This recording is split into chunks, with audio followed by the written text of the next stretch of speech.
Oi, eu sou o Mini Drill, e hoje vou fazer uma pergunta que muita gente já se esqueceu, mas que mudou os rumos da política brasileira. Você se lembra do Mensalão?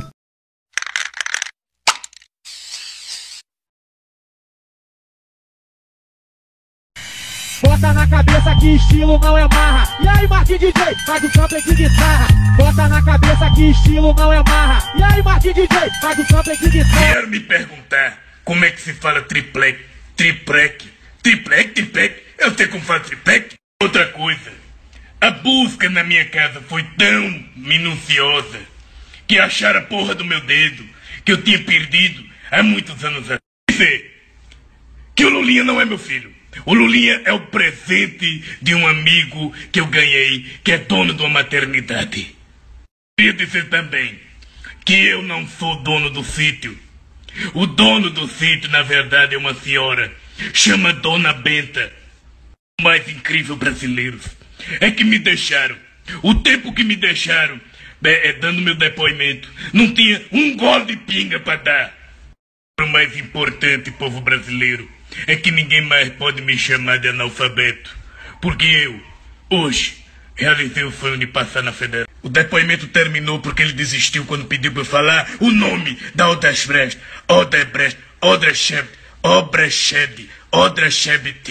Tudo começou em 2005, o ano que ficou marcado para a história, mas não por bons motivos. Em meio ao cenário político brasileiro, a bomba estourou.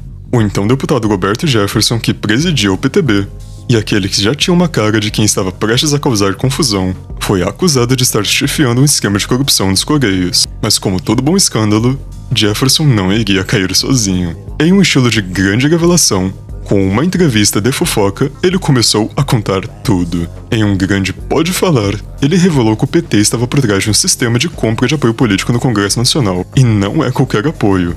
Ele estava falando de pagamentos mensais, um mensalão, para deputados que basicamente compravam votos, como quem compra uma pizza de madrugada. E não era só um apoio qualquer.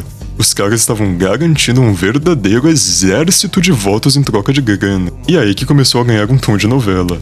O esquema era composto por 3 núcleos: político, operacional e financeiro. No núcleo político, a grande estrela era José Dirceu, ministro-chefe da Casa Civil, e como alguns gostam de chamar, o pai do PT. Ele estava ali para articular e comandar como maestro tudo o que estava acontecendo. E claro, José Genuíno, o presidente do PT, que fazia a parte de assinar as agendas.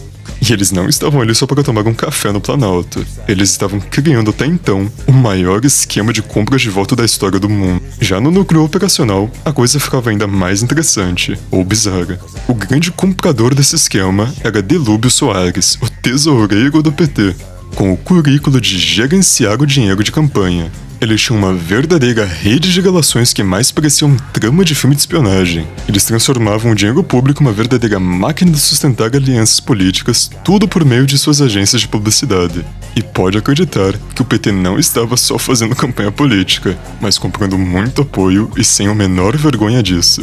Já o núcleo financeiro, esse era o verdadeiro motor de tudo. Marcos Valério, o publicitário, era esperto e não trabalhava sozinho. Ele tinha o Banco Rural como um grande aliado, tendo Cátia Rabelo e José Salgado, donos do banco, o ajudando a financiar o esquema de corrupção. Eles emprestavam dinheiro de forma ilegal para garantir que a máquina política continuasse funcionando. Mas é claro, o dinheiro não vinha de fontes de riquezas misteriosas não.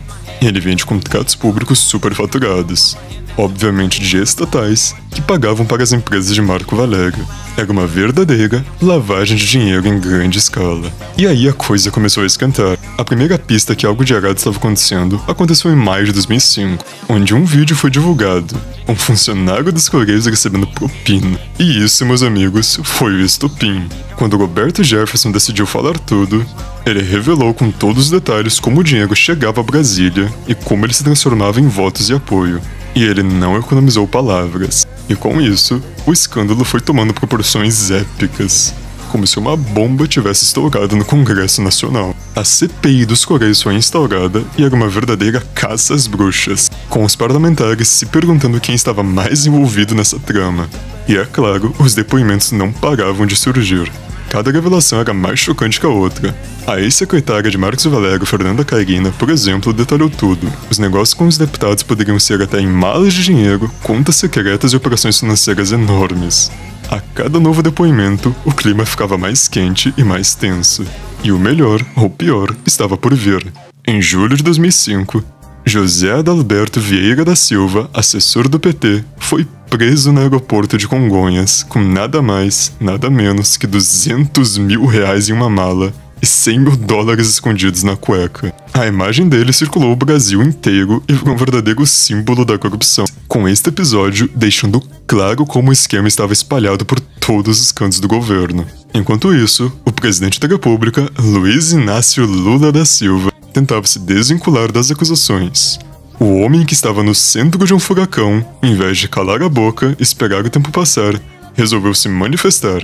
Em um pronunciamento à nação, ele afirmou que se sentia traído pelo seu partido e pediu desculpas à população. Mas a pergunta que ninguém deixava passar era como ele não sabia de nada. O processo de investigação da CPI foi muito lento, terminando seus trabalhos apenas em 2006, mas os resultados foram bem mais vagos do que o esperado. Nada foi realmente resolvido. O Ministério Público, que por muito tempo foi mais tímido que um personagem de filme de terror, finalmente decidiu agir. Em 2007, a famosa Ação Penal 470 foi instaurada, e 40 envolvidos, conhecidos como os 40 do Mensalão, começaram a ser investigados. O julgamento finalmente foi marcado para 2012, 7 anos depois de tudo começar.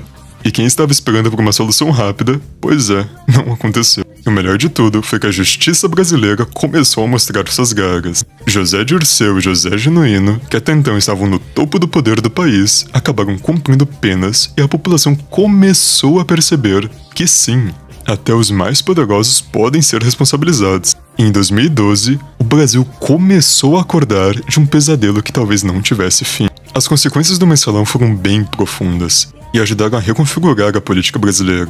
O escândalo acabou abalando o PT, mesmo que até levemente no início, que perdeu significativamente apoio popular, especialmente nas eleições municipais seguintes, quando começou a sofrer derrotas maiores. E como se não fosse suficiente, o Mensalão abriu o caminho para em 2013, na jornada de junho, o povo se levantar contra o governo. E mais futuramente, o início da Operação Lava Jato, que revelou ainda mais esquemas de corrupção. O Mensalão não só mexeu nas estruturas políticas do Brasil, mas também mostrou para o povo brasileiro que era possível haver mudanças. Com o impeachment da Dilma em 2016, prisão de Michel Temer, prisão de Luiz Inácio Lula da Silva e a eleição de Jair Messias Bolsonaro. Mas também mostrou para o povo brasileiro que estava mais atento do que nunca que poderia haver mudança. E nós assistimos tudo acontecer.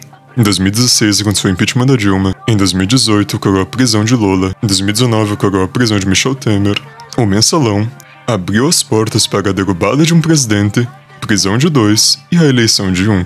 Mas enfim, qual a sua opinião sobre isso tudo? Você lembrava pelo menos disso? Comente aí embaixo. Eu sou o Minidrill e até a próxima.